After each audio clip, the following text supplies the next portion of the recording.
I said was.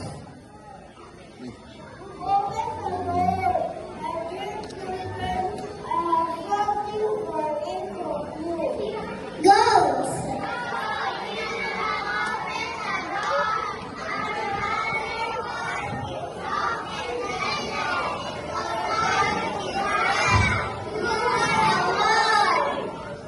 When the wolf ran away to a shop where he ate a piece of white chocolate to make his voice soft.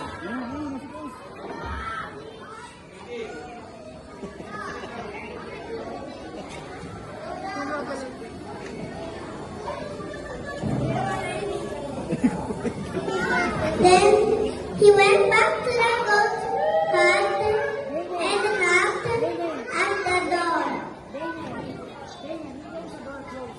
Wolf. Open the door.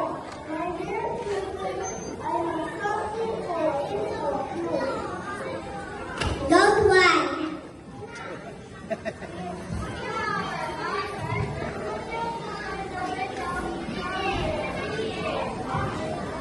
When the wolf had done this, all the little goats said, Goats, open the door!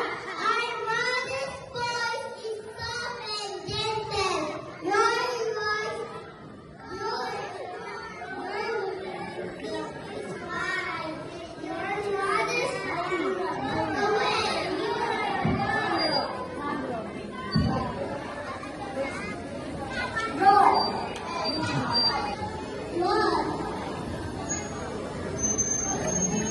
Mr. Miller put some flour on my foot. I hurt myself.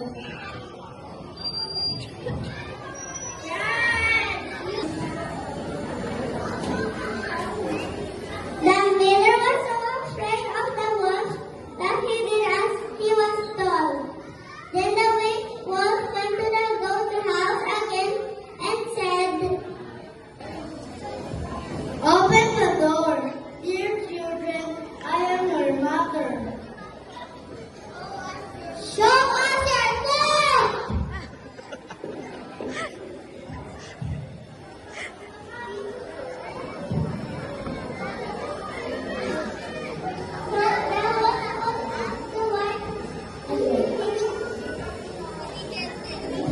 Okay, mother.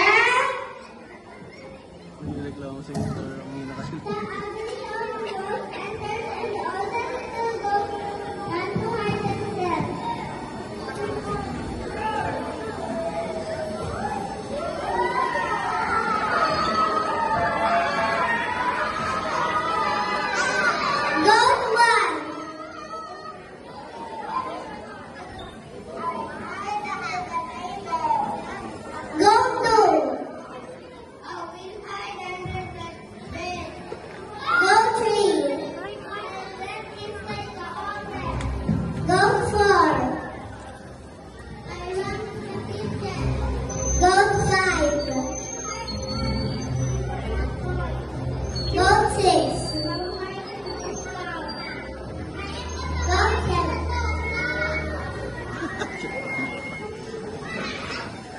The wolf quickly found and ate them all except the youngest who was in the flock.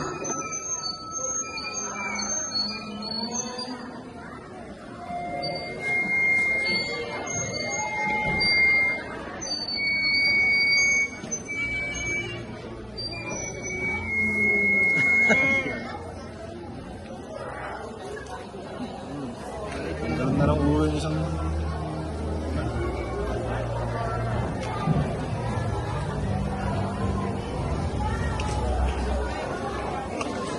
Ano ko yung plan dyan? Iisip mo.